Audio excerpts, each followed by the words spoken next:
Basahin ang salita ng ating Panginoong Hesus na matatagpuan po sa aklat ni Juan sa chapter 14, verse 25. In a count of 3, 1, 2, and 3. Sinabi ko na sa inyo ang mga bagay na ito habang kasama pa ninyo ako. Ngunit, ang patnubay, ang Espiritu Santo na isusugo ng Ama sa pangalan ko, ang siyang magtuturo sa inyo ng lahat ng bagay at magpaalala ng lahat ng sinasabi ko sa inyo. Purin po ang pagbasa sa salita ng Diyos. Amen, amen. Purin po ang Diyos sa pagkabasa sa kanyang salita. Amen. Hallelujah. Now, bago na pa ako ang ating Panginoong Hesus, ito po yung moment o ito po yung tagpo na ang Panginoong Hesus nagpapaalam na sa kanyang mga alagad. Amen, nagpapahayag na siya na ako'y mawawala na. Pero sabi niya, ngunit ang patnubay, ang Espiritu Santo na isusugo ng Ama, sa pangalan ko ang siyang magtuturo sa inyo ng lahat ng bagay na itinuro ko sa inyo at sinabi ko. Amen? Now, ito yung moment na, kung naalala niyo po yung verse 1, sino po nakakaalala ng verse 1 ng chapter 14? Ito po yung nababagabag ang mga alagad. Sabi ng Panginoon sa kanyang mga alagad, huwag kayong mabagabag sapagkat, sabi niya, huwag kayong mabagabag. Sumampalataya kayo sa Ama. Sumampalataya din kayo sa akin. Sa bahay ng aking Ama ay maraming silid. Kung hindi ito totoo, hindi ko sasabihin sa inyo na ipaghahanda ko kayo ng matitirhan doon. At kapag naipaghanda ko na kayo ng matitirhan, ako'y babalik sa inyo. At isasama ko kayo kung saan ako naroon para makapiling ko kayo. Amen. So dahil sa bagabag sila, ang unang nagtanong, si Tomas. Amen po. Ano po ang tanong ni Tomas? Panginoon. Kasi sabi ng Panginoong Diyos, ako ang daan. Amen. Panginoon, ituro niyo sa amin ang daan. Sabi ni Tomas, si Tomas ang unang nagsabi. Amen. Mga mahal kong kapatid, ang pamagat po ng ating pag-uusapan ay ang patnubay ang Espiritu Santo. Amen? So, may tanong si Tomas, mga mahal kong kapatid. Unang tanong si Tomas, sa mga alagad, ang unang nagtanong si Tomas. Sabi niya, Panginoon, hindi po namin alam kung saan kayo pupunta. Paano naming malalaman ang daan? Ang sagot ng Panginoong Hesus sa kanila, sumagot ang Panginoong Hesus, ako ang daan, ang katotohanan, ang buhay, at ang buhay, walang makakaparoon sa Ama, kundi sa pamamagitan ko. Kasi nababagabag sila kasi nagpapahayag ang Panginoong Hesus na siya ay ipapako o ipagkakanulo at ipapako sa cross. Siya ang kabayaran ng kasalanan ng mga tao. Amen? Pero, hindi pa natapos doon. Nagtanong na naman si Felipe. Sabi naman ni Felipe, Panginoon, ipakita po ninyo sa amin ang Ama at masisiyahan na kami. Sumagot si Jesus. Amen? Sundan niyo po ako sa inyong mga Bible kasi medyo maliit ang ating slides. Sumagot na naman ang ating Panginoong Hesus, kay tagal na ninyo akong kasama, Felipe. Amen? Kasi nababagabag si Felipe dahil matagal na nilang kasama ang Panginoong Hesus at lagi siyang nagpapahayag sa Ama pero hindi pa kilala ni Felipe kung sino ang Ama. Kaya ang sagot ng Panginoong Hesus, ang tagal nyo na akong kasama, hindi mo pa ako kilala, Felipe. Now, kung atin lang babasahin, talagang mapapaisip tayo, Lord, ano ba ang ibig mong sabihin? Kasi ang ibig sabihin ng Panginoong Hesus, sa kay Felipe, na kung ano ang nakikita mo, Felipe, sa akin, yun ang katauhan ng Ama. Kung ano ang maririnig mo sa akin, yun ang sinasabi ng Ama. Kasi sabi ng Panginoon, ang aking mga sinasabi ay hindi sa aking sarili, kundi sa Amang nagsugo sa akin. Now, hindi lang si Tomas at saka si Felipe ang nabagabag. Nabagabag din si Judas. Hindi si Judas Iscariote, kundi yung mabuting Judas. Sino ang mabuting Judas?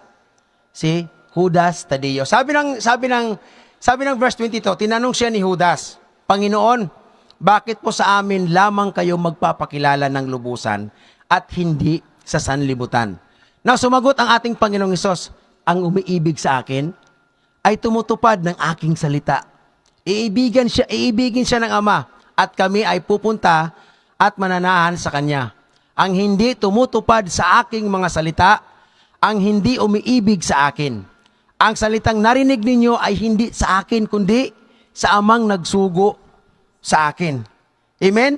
Now, itong tagpo na ito, mga mahal kong kapatid, ito yung tagpo na hindi maunawaan ng mga alagad kung ano ang ibig sabihin ng ating Panginoon, Hesus para sa kanila. Amen? Kaya po, yun po yung verse na ibinigay ng Diyos sa atin sa umagang ito. Amen na? Ang lahat ng ito na inihayag sa kanila ng Panginoong Hesus, hindi nila maiintindihan hanggat hindi nila matatanggap ang patnubay, ang Espiritu Santo. Amen? So, paano nangyari?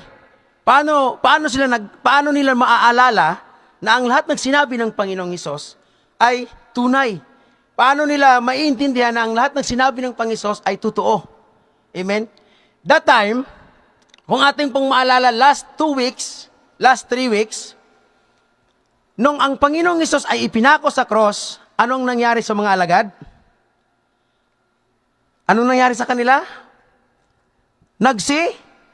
Nagsilayo sila. Maliban lang sa isang alagad. Sino ang alagad na yon? Si Juan. Amen? Si Juan, kung atin pong babasahin ang buong kwento ang buong aklat ng Juan, si Juan lamang ang nakasunod sa ating Panginoong Hesus hanggang doon sa kalubloban, hanggang siya hinarap sa kay Pilato. Amen?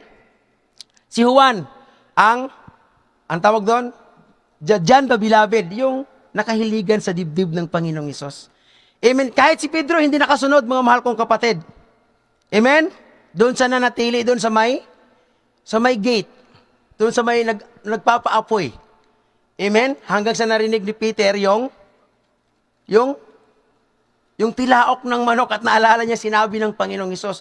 Now this time, wala silang lakas ng loob. Amen? Wala silang takot na takot sila dahil sa nakita nila kung paano pinahirapan ang ating Panginoong Hesus hanggang ang ating Panginoong Hesus ay ipinako sa cross. Pero, hindi nagtapos doon. Amen? Nagkaroon sila ng tapang. Kailan? Nung natanggap nila ang patnubay, ang Espiritu Santo ng Diyos. Now, ang atin pong himay-himayin kung paano nila natanggap ang Espiritu Santo ng Diyos. Wow, praise the Lord. Open your Bible, mga mahal kong kapatid, at atin pong babasahin at atin pong pag-aralan ang buong chapter ng Gawa. Kung paano natanggap ng mga apostol ang patnubay ng Diyos, ang Espiritu Santo. Sabi dito, pagdating ng Espiritu Santo, nagkatipon silang lahat sa isang lugar nang sumapit ang araw ng Pentecostes. Walang ano-ano'y may ingay na nagmula sa langit na tulad ng ugong ng malakas na hangin at napuno nito ang bahay na kinaroroonan nila. May nakita silang parang mga dilang apoy na dumapo sa bawat isa sa kanila at silang lahat ay napuspos ng Espiritu at nagsimulang magsalita ng iba't ibang wika ayon sa ipinagkaloob ng Espiritu. May mga debotong Hudyo noon sa Jerusalem na nagmula sa bawat bansa sa bawat bansa sa buong mundo. Nang marinig nila ang ugong, nagdatingan ang maraming tao na mangha sila sapagkat nagsalita ang mga alagad sa wika ng mga nakikinig. So that time, there's a multitude of people. At ang iba't ibang mga tao doon, parang may mga taga Pangasinan, Visayas, Ilonggo, taga Mindanao, may mga Panggalatok. Amen? Parang ganoon ang nangyari. Pero, namangha sila.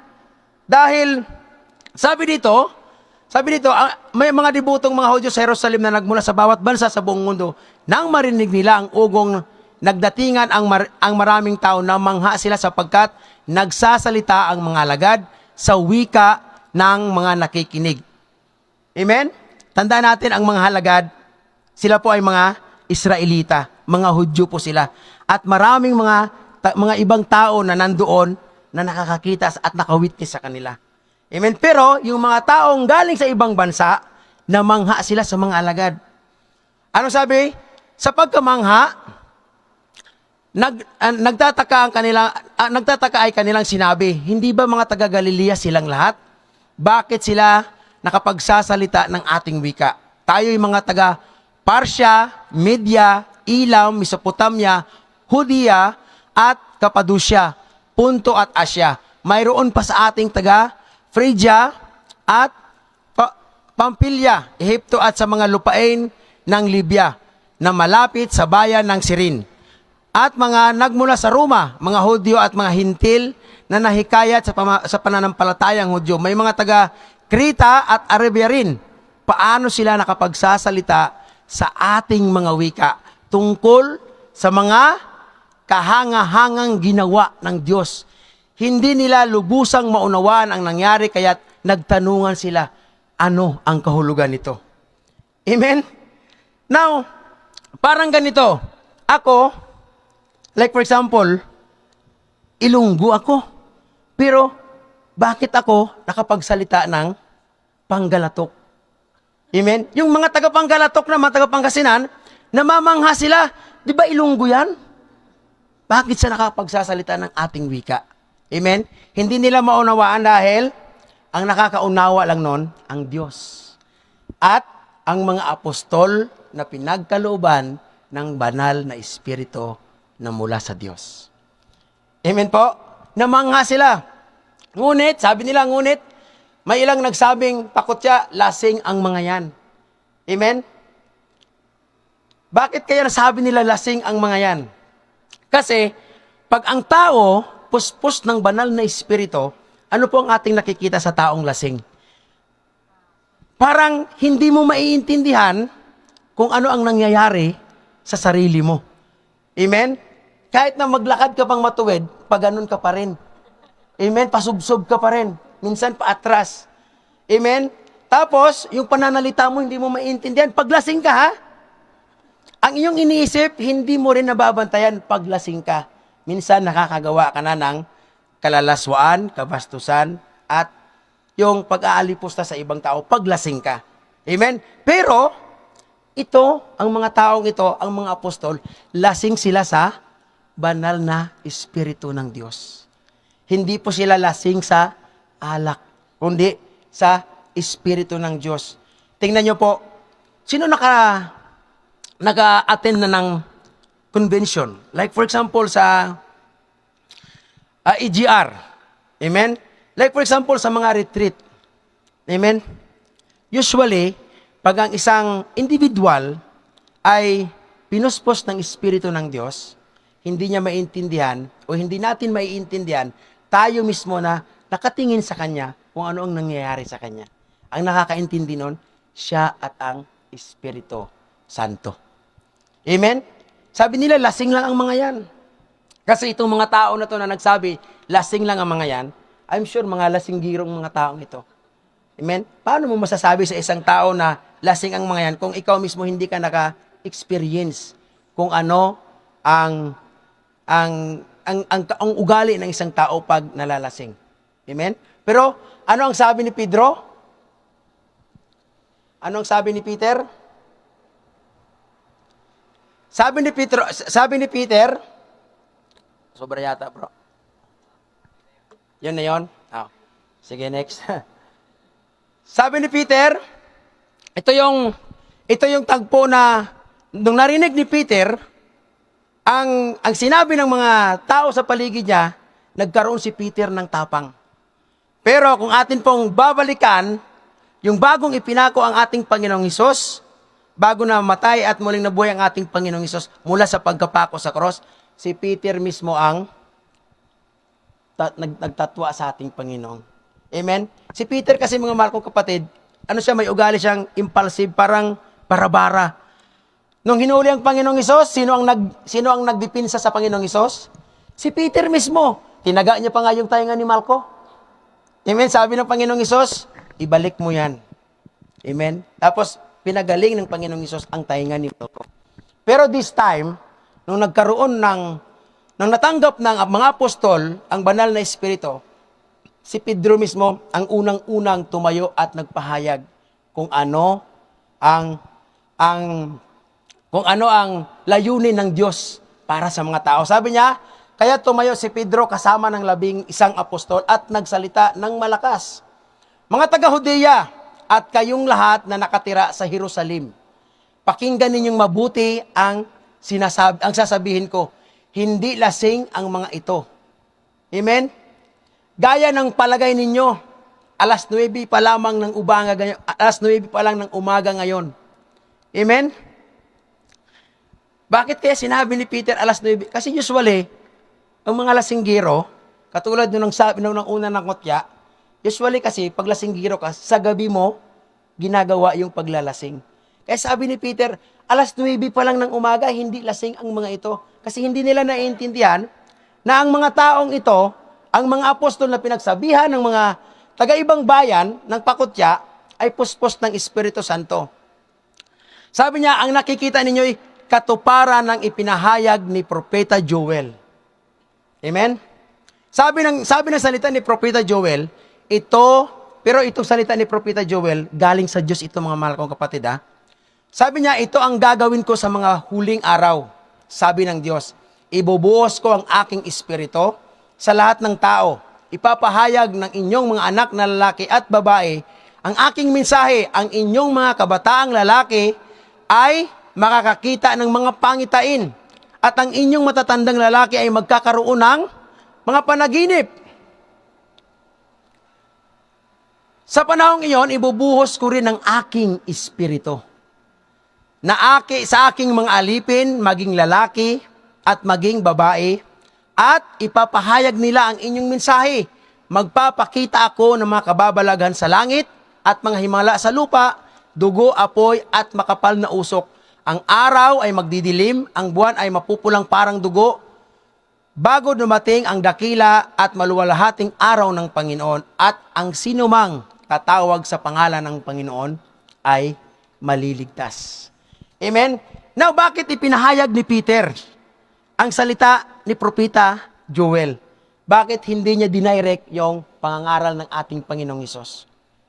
Dahil ang mga taong nasa paligid nila during that time, ito yung mga taong naniniwala sa Diyos pero sa lumang tipan. Amen? Kaya nga pinako nila ang Panginoong Hesus dahil sinasabi nila, blasphemy ang Panginoong Hesus dahil yung sinasabi ng Panginoong Hesus, narinig na rin nila yon mula sa lumang tipan. Pero ayaw nilang paniwalaan. Ganon din ang pahayag ng Diyos sa kay Peter. Amen? Para magising ang mga puso na natutulog ng taong ito na sila mismo naniniwala sa Diyos pero pagdating sa Panginoong Hesus, ayaw nilang paniwalaan. Amen? Kaya, namangha sila. Amen? Imagine, itong si Peter, alam niya yung sinabi ni Propeta Joel. At ito namang mga taong nasa paligid nila, alam na nila yung salita ni Propeta Joel. Alam nila yung salita ni Isaiah. Alam din nila yung salita ni Jeremias. Alam din nila yung salita ni Solomon. Alam nila ang salita ni Propeta Joel. Amen? Pero, pag ginamit ito ng Panginoong Hesus nung siya ay nangangaral pa, blasphemy ang tawag nila sa Panginoon. Parang lagi nilang sinasabi na, sabi pa nga nila, hindi ba anak to ni Jose na alwagi? Na karpintero, bakit siya nagsasalita ng... Kasi pang tingin nila sa Panginoong Hesus, is an ordinary man for them. Pero hindi nila naiintindihan na itong si Jesus na ipinako sa cross ay anak ng Diyos at siya'y Diyos. Amen po? So, ito po yung katuparan ng Espiritu Santo. Dahil kung wala ang Espiritu Santo, sa mga alagad, hindi nila kayang ipahayag yung salita ng Diyos na dapat ipahayag sa mga Israelita. Sabi dito sa verse 22, mga Israelita, pakinggan ninyo ito. Si Jesus na taga Nazaret ay sinugo ng Diyos. Pinatunayan niya ito ng mga himala, mga kababalaghan at mga palatandaang ginawa sa pamamagitan niya, ginawa ng Diyos sa pamamagitan niya. Alam ninyo ito sapagkat ang lahat ng ito ay naganap sa kalagitnaan ninyo. Amen? Ano ang ibig sabihin ni Peter para sa kanila? Kasi during that time, nakita nila kung paano ang Panginoong Hesus magpagaling ng bulag, magpatayo ng lumpo, bumuhay ng mga patay. Amen? Magpagaling ng may kitong. Sabi ni Peter, sa kalagitnaan nyo mismo, inihayag ng Diyos kung gaano kadakila ang Diyos.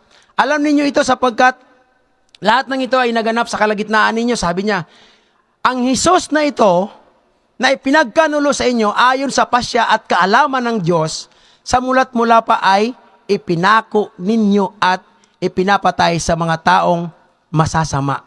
Subalit, siya ay muling binuhay ng Diyos at pinalaya mula sa kapangyarihan ng kamatayan sapagkat hindi maaring siya'y bihagin nito, gaya ng sinabi ng David tungkol sa kanya.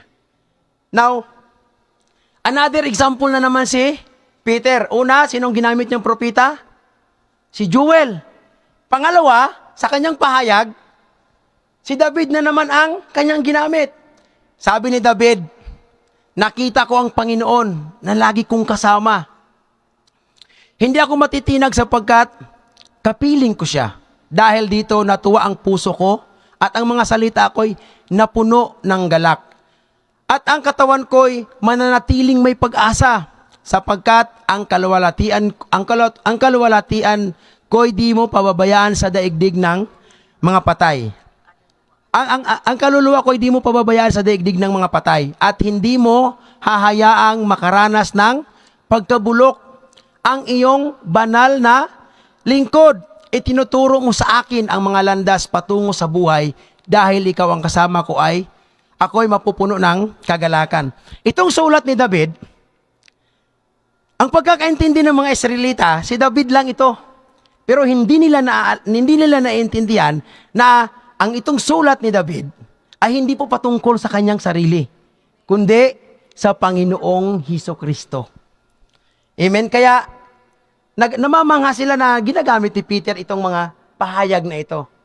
Amen? Para maintindihan ng mga Israelita na yung pinahayag ni David na pinaniniwalaan nilang propeta, yun yung Panginoong Hesukristo. Na hindi nila maintindihan dahil ayaw nilang sumampalataya sa ating Panginoong Hesus. Ayaw nilang maniwala sa ating Panginoong Hesus. Pero si Peter mismo at ang mga alagad, naiintindihan nila. Bakit? Meron silang pananampalataya sa ating Panginoong Hesus.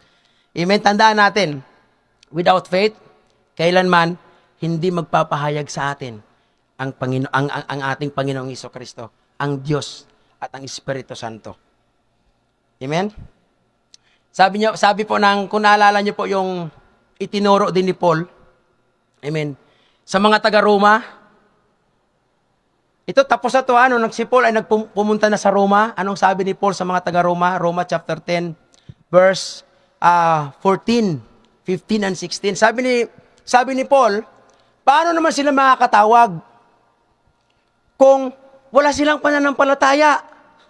Paano naman sila sasampalataya kung wala silang narinig? Paano naman sila makikinig kung walang magpapahayag? Amen? At paano naman sila magpapahayag kung hindi sila isinugo? Amen? So, yung sinabi ni Paul sa mga taga-Roma, ito yung kaganapan. Naiintindihan ni Paul, kaya niya sinabi sa mga taga-Roma kung ano ang nangyari sa mga apostol nung dumating ang banal na Espiritu sa kanila. Amen? Which is totoo. Amen? Paano naman magpapahayag si Peter kung hindi siya tumatawag sa Diyos? Kung hindi siya nakapakinig? Kung hindi siya sumampalataya? Amen? At kung hindi siya sinugo? Parang ganito. Paano ka magsasayaw sa tamburin kung hindi tayo inaralan? Amen? Kung hindi tayo inutusan na sumayaw. Di ba wala? Paano ka magiging isang ganap na mekaniko kung hindi mo narinig, kung ano ang the principle of automotive. Di ba? Di ba, kuya? Si kuya, no, naalam ni kuya yung mga mekaniko rito. Sila ni kuya Fred, kuya Judel. Amen? Paano ka magiging ganap na isang driver kung hindi ka inaralan? Kung hindi ka naniwala na magiging driver ka? Amen? Ganito ang nangyari sa mga apostol. Kaya, yung ating verse, doon pa sila nababagabag that time. Kasi hindi pa nila maiintindihan. Pero nung natanggap na nila ang banal na Espiritu, maiintindihan mismo ni Peter kung ano ang layunin ng Diyos sa kanyang buhay. Amen? Imagine, sa mga apostol, si Peter ang tawag doon, si Peter ang tumutwa sa ating Panginoong Hesus. Tatlong bisis siyang sinabihan, di ba kasama ka rin ni Hesus? Hindi, sabi ni Peter. Pangalawang ulit, di ba, kasama ka rin ng taong yan? Hindi ko nga kilala yan. Hanggang sa tumilaok ang manok, naalala ni Peter ang sabi ng Panginoong Hesus, na tatlong bisis mo ako itatwa bago tumilaok ang manok. Amen?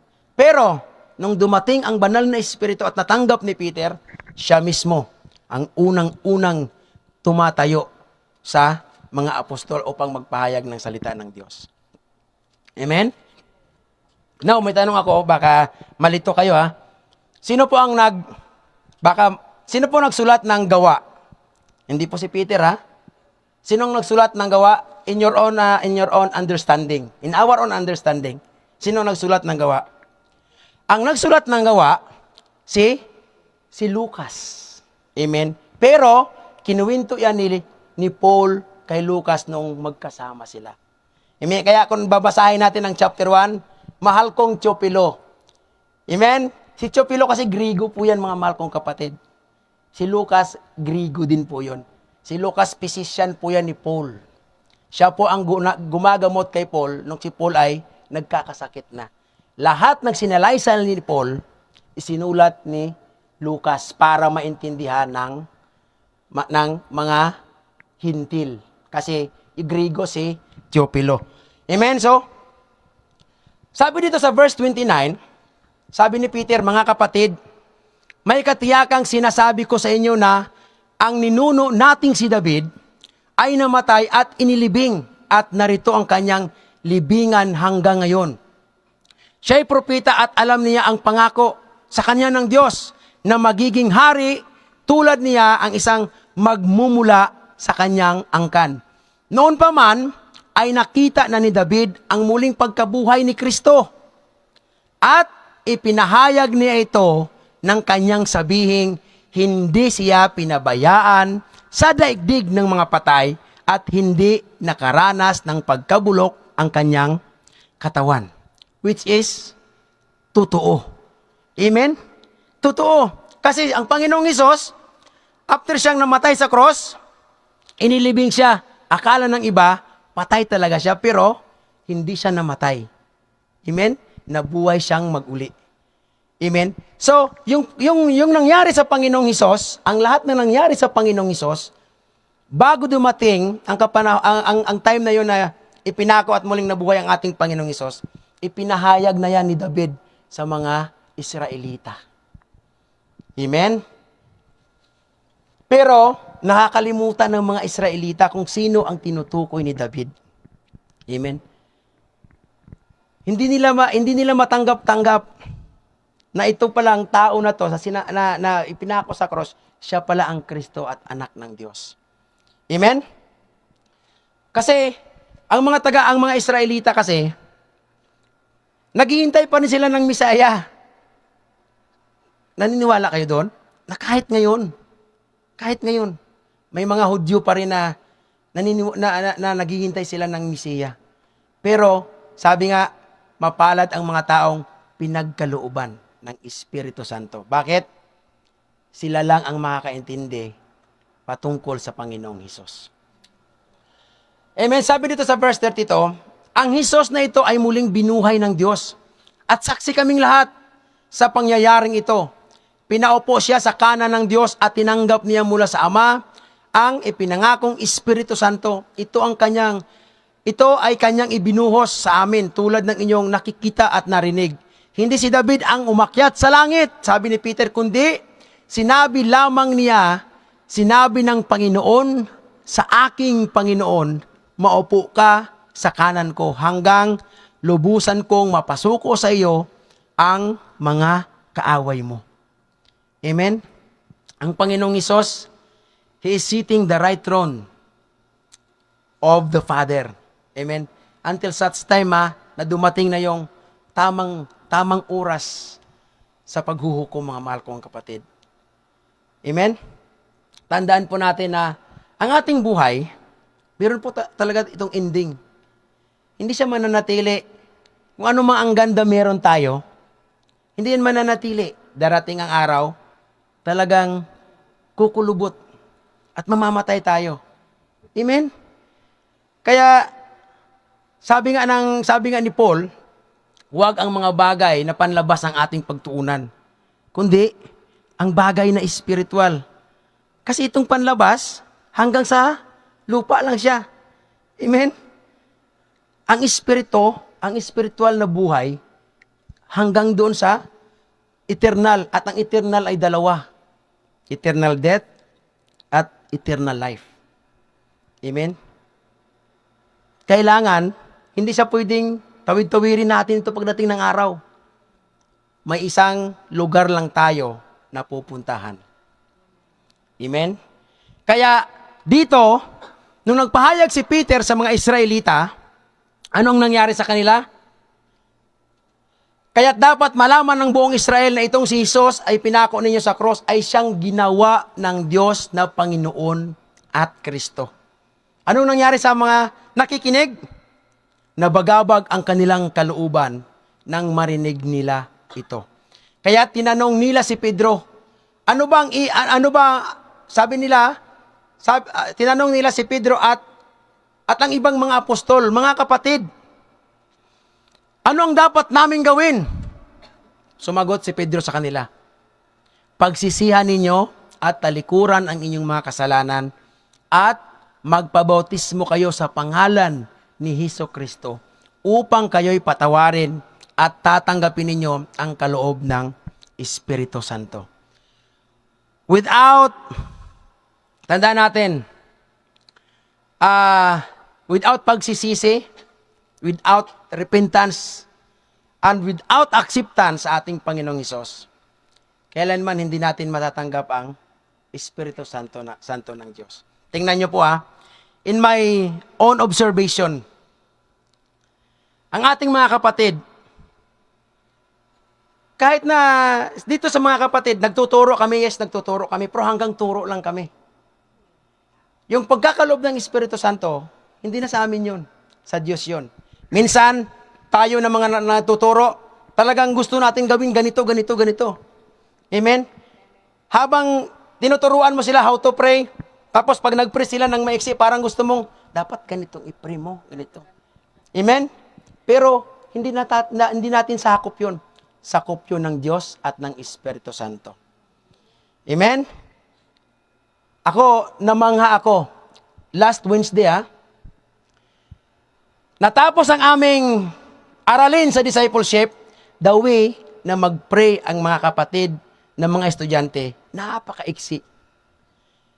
Pero kailanman, kahit tanungin niyo sila, kailanman, hindi ko sila tinuruan na ganito dapat kayo manalangin. Parang ganito. Yung thoughts ko parang ituro ko sa kanila. Hindi, kasi hindi ko sakop yon. Sakop ng banal na Espiritu. Pero, nakita ko mismo how to pray si Ate Vicky sa closing prayer at kung paano mag-preach si Ate Flor. Kung paano niya i-deliver ang Word of God. Amen? So, ibig sabihin, kapag ikaw, sabi nga ng salita ng Diyos, hindi naman tayo talaga marunong manalangin. Talaga totoo, hindi tayo marunong manalangin. Ang Espiritu Santo, ang siyang nagtuturo sa atin kung ano ang ating sasabihin at ang ating ipapanalangin. Amen? That's the product of ang tao na may banal na Espiritu Santo. Amen? So, sabi dito ni Peter, maraming pangyayari, sabi dito, marami pang inilahad si Pedro upang patunayan ang kanyang sinabi. At nanawagan siya sa kanila, iligtas ninyo ang inyong mga sarili mula sa parusang sasapitin ng masamang lahing ito. Kaya't ang mga naniwala sa ipinangaral niya ay nagpabautismo at nadagdagan ang mga alagad ng may 3,000 katao ng araw na iyon. Amen? Now, mga mahal kong kapatid, ang ipinahayag ni Peter, ito po yung ipinahayag ng mga propeta na ayaw paniwalaan ng mga Israelita at ng mga Hudyo. Amen? At ang ipinakita ng Panginoong Hesus sa kanila na yun dapat ang gagawin o yun dapat ang paniniwalaan ng mga Israelita at mga Hudyo. Amen? Kaya sabi ni Peter, iligtas ninyo ang iyong sarili mula sa parusang sasapitin ng masamang tao. Now, ang tanong, paano natin ililigtas ang ating sarili? Tanong, maliligtas ba natin ang ating sarili sa ating pamamagitang lakas? Hindi. Tama. Kahit anong gawin natin, wala tayong kakayahan na iligtas natin ang ating sarili. Maliban kung mayroon tayong pananampalataya sa ating Panginoong Hesus. Amen? At ang pananampalatayang iyan, galing yan sa Diyos, mga mahal kong kapatid. Amen? Ang Diyos, ang Espiritu Santo ng Diyos, sa bawat tao ha, kasi siya, tandaan natin, ang ating katawan, ang Espiritu Santo ng Diyos, siya po yung nagkukunbik sa tao kung ano ang dapat gawin at hindi dapat gawin. Amen? Pero dito, mga Israelita, matigas kasi ang puso ng mga Israelita. Amen? Parang katulad lang din natin. Yes, we have as a Holy Spirit. The conviction of the Holy Spirit is with us. Always. Amen? Pero ang tanong, minsan, wrong decision pa tayo. Amen? Do you believe that? Kasi hindi sabi nga ng Bible, do not grieve. Do not grieve the Holy Spirit. Kung ang Holy Spirit ay nangungusap sa atin, dapat natin sundin. Amen? Tandaan natin, do we believe na ang human being, there are 3 parts. Una, itong katawan na laman. Pangalawa, yung kaluluwa. Pangatlo, yung espiritu. If we are going to read the entire Bible, maintindihan natin kung bakit may tatlo tayong parts bilang isang tao. Alam nyo bakit? Sabi ng Genesis sa chapter 1, ang tao ay nilikha ng Diyos mula sa alabok. At, nung next, hiningan niya sa nostril, sa daanan ng hangin. At ang tao ay naging kaluluwang buhay. Hindi natin pwedeng i-justify ang ating sarili pagdating ng araw o hindi tayo pwedeng magsinungaling sa Diyos. Bakit? Itong espiritu na ibinigay sa atin ng Diyos, siya ang magpapatotoo sa Diyos kung ano ang ating ginagawa upang ang ating kaluluwa kung saan mapunta. Amen? Tandaan natin, pag namatay tayo, ang espiritu, babalik yan sa Diyos. Pagkatapos, sa muling pagkabuhay, bubuhayin tayong muli, siya ang magpapatotoo sa atin kung ano ang ating ginawa, mabuti ba o masama, sumunod ba tayo sa Diyos o hindi, nakinig ba tayo sa Diyos o hindi, naniwala ba tayo sa Panginoong Hesus o hindi. Amen? Kaya sabi dito, kaya't ang mga naniwala sa ipinangaral niya ay nagpabautismo at nadagdagan ang mga alagad ng may 3,000 katao ng araw na iyon.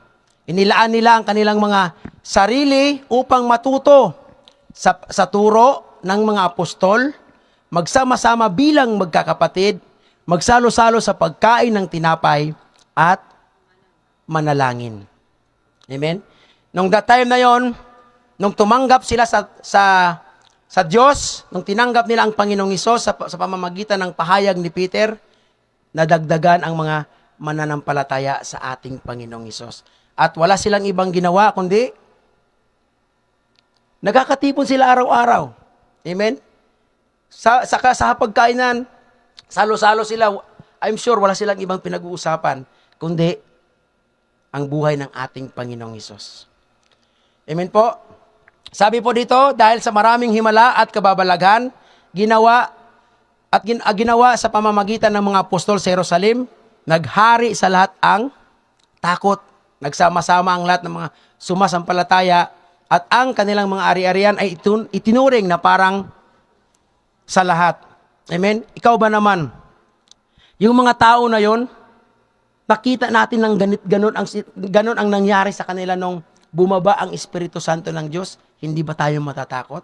Si Kuya Mike, like for example, hindi marunong magsalita ng Persian o Iranian, pero nakakapagsalita siya ng ganong salita. Amen? Ikaw, Bisaya ka, pero nakakapagsalita ka ng Spanish. Amen? Hindi ka ba matatakot nun? Maliban na lang siguro kung nag-aral ka na talaga at inaral mo talaga kung paano magsalita. Pero itong mga tao na to, during the Pentecost Day, wala silang kaalam-alam sa iba't ibang wika. Dahil yung iba't ibang wika na kanilang sinabi ay kaloob ng Espiritu Santo, kaloob ng Diyos. Amen? Sometimes sa buhay natin, mga mahal kong kapatid, naghahanap pa tayo ng himala para maniwala lang tayo sa Diyos. Sino pa ba dito sa atin yung naghahanap ka pa ng milagro para maniwala ka talaga na may Diyos? Ay, may Diyos talaga. Pag nakakakita ka ng milagro, tandaan natin yung pagising sa umaga, milagro yon. Amen? Yung pinagaling tayo ng Panginoong Hesus sa sakit, milagro yon. Yung binago ang ating buhay sa pamamagitan ng ating Panginoong Hesus, that's a great miracle para sa atin. Imagine, kung gaano tayo mamuhay noon. Pero nung narinig natin ang pahayag ng ating Panginoong Hesus, nung natuto tayo sa kanyang mga aral na tinanggap natin siya, nabago ang ating buhay kung sino tayo noon at sino naman tayo ngayon. Amen? Ganun po yun. Milagro po yun, mga mahal kong kapatid. Meron pa akong kwento, narinig nyo na po ang milagro din na kung paano ang isang tao binago na. Ito totoo ha. May isang kwento na isang tao na talagang grabe siya mag-inom. Grabe din siya manigarilyo. Pero hindi niya alam kung anong milagro ng Diyos na mangyayari sa kanya. Tapos, pumunta siya sa abroad. Nag-abroad siya. Pagpalagay natin Saudi. Grabe siya mag-inom, sigarilyo. One time, may na-encounter siyang Christians. Tapos in-invite siya na, Kuya, pwede ba kaming dumalaw sa bahay mo? Itong tao na to, wala siyang kaalam-alam na ito palang nag-invite sa kanya o yung nagsabi sa kanya na pupunta kami sa bahay nyo. Hindi niya alam ng mga Kristiyano ito. Mahilig siya sa alak mahilig din siya sa sigarilyo. Nag-prepare siya. Kasi that time, Pasko. Nag-prepare siya, grabing preparation niya. Nag-prepare siya ng inumin, sigarilyo, pulutan. Kasi wala siyang ka-idea. Ang ano niya lang, ang thoughts niya lang na bibisitahin sa bahay niya. Parang ang feeling niya makapag-inuman to kasi may celebration ngayon. Yun ang pagse-celebrate niya Prepare siya ng inumin, sigarilyo, mga pulutan. Nung dumating na nung dumating sa bahay niya, yung nagsabi sa kanya na pupunta sa bahay niya, na ano siya ngayon, parang namangha din siya, katulad din sa mga taong ito. Na ito palang tao na pupunta sa bahay niya, mga Kristiyano, pastor ang isa. Amen? Anong gagawin mo kung ikaw ang tao na yon? Ang preparation mo, grabe, sigarilyo, alak, pulutan. Amen? Wala kang iba. Amen? Parang siguro, alam mo yung binuhusan ka ng isang drum na malamig na tubig, hindi mo alam kung anong gagawin. Pero, ano ang pinaka-big miracle sa tao na yon? Kung kayo tatanungin. Ang tao na yon, naging pastor. Amen? Kinalimutan niya yung Yung buhay niya meron siya dati, nung nakilala niya ang Panginoong Hesus, erase. Kinalimutan niya lahat. Kung gaano niya inibig yung alak, sigarilyo, at siyempre, pag may ganitong bisyo ka, hindi mawawala yung chicks ba? Amen? Nandun yun. Pero, milagro ng Diyos. Ang milagro ng Diyos, amen, ang milagro ng Diyos, yun ang miracle ng Diyos na dapat nating makita. Amen? Alam niyo, pag nakikita ko yung tao na yon, sabi ko, Lord, truly, indeed, na ang salita mo ay buhay at totoo. Amen? Kayo nang bahala kung sino, kayo nang mag-isip kung sinong tao na yon. Hindi ako ang tinutukoy ko. Basta alam niyo na yon. Kaya dito mga mahal kong kapatid, nung narinig nila ang pahayag ni Peter, nung narinig nila, yung pagkamangha nila, naiintindihan nila na yung tao pala na ipinako nila sa cross, yun pala ang Kristo at anak ng Diyos. Amen? At this time, naiintindihan din ni Peter. Naiintindihan ni Peter, ni Felipe, naiintindihan ni Judas, ni Judas Tadeo, ha? Naiintindihan din ni Thomas, yung mga tanong nila nung time na hindi pa ipinako ang Panginoong Hesus. Nung nagkaroon na sila, natanggap nila ang banal na Espiritu Santo, doon pa nila lahat naiintindihan na yung palang itinuro sa atin ng Panginoong Hesus, na yun palang mga sinabi ng mga propeta nung araw, katuparan pala ng ating Panginoong Hesukristo. Amen? Sa atin mga mahal kong kapatid, kailanman hindi natin kayang baguhin ang ating sarili, katulad sa mga apostol. Sila ni Peter, takot si Peter magpahayag ng salita ng Diyos. After death of Jesus Christ, after Jesus Christ rose again from the dead, anong ginawa ng mga apostol? Bumalik sila sa kanilang mga trabaho. Ang fisherman, balik sila sa pagpanguha ng isda. Amen? Kasi takot sila magpahayag sa salita ng Diyos. Ikaw ba naman nakita mo yung ginawa ng mga Romano sa Panginoong Hesukristo, hindi ka matatakot? Pero, nung natanggap nila ang banal na Espiritu Santo, si Peter mismo ang nangunguna sa mga apostol para magpahayag ng salita ng Diyos. Kahit si Paul, amen? Tandaan natin, si Paul, hindi siya kasama sa 12 disciples, ha? Late na siya dumating. Pero, nung natanggap ni Paul ang Espiritu Santo na mula sa Panginoong Hesus, matapang niyang ipinangaral ang salita ng Diyos. Amen? Kahit dito sa atin, nung natanggap natin ang banal na Espiritu na ipinagkalob sa atin ng Diyos, kahit sabihin pa ng ibang tao, hindi tayo bagay mag-preach, ipipreach pa rin natin yung salita ng Diyos. Bakit? Kasi yun ang utos para sa atin. Amen? Kahit sabihin pa ng ibang tao, hindi tayo marunong magsayaw, sasayaw ako sa iyo, Panginoon, dahil meron akong Espiritu Santo na pumapatnubay sa akin. Ang buhay na ito ay para sa iyo, Diyos.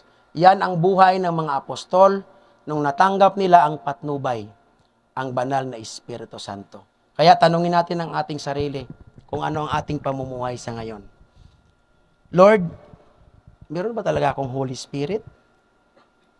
O baka ibang espiritu ang meron ako? Kasi ang taong guided o patnubay ng banal na Espiritu, gagawin niya ang kanyang mga nakita at narinig sa Panginoong Hesus.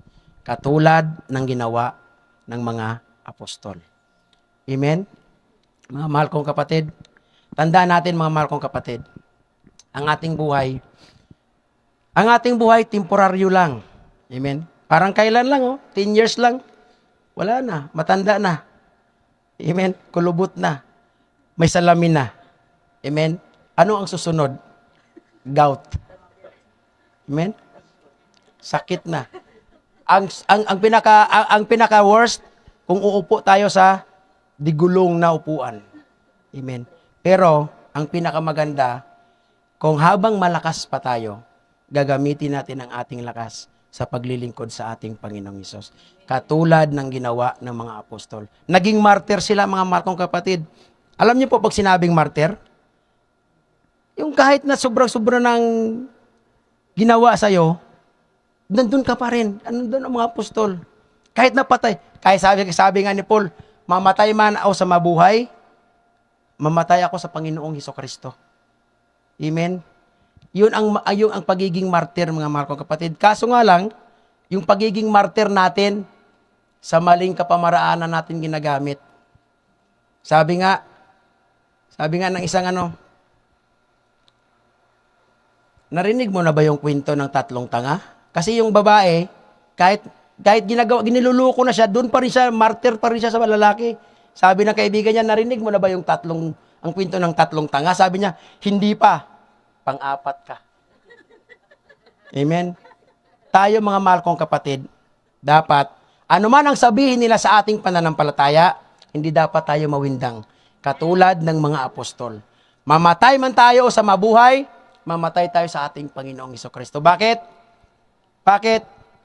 Kasama natin ang ating Panginoong Hesus sa eternal life, mga mahal kong kapatid. Amen? Tandaan natin, ang ating buhay, dito lang yan. Time will come. Magkakalayo-layo na tayo. Hindi na natin malalaman kung ano ang nangyari kay Kuya Nels, anong nangyari sa akin, kay Pastor Alfred, kay Pastor Oliver, kay Pastor Mick. Pero, ang nakakaalam, ang Diyos, kung paano tayo mamuhay ng may pagsunod sa Kanya. Amen? Let us all stand, mga mahal kong kapatid.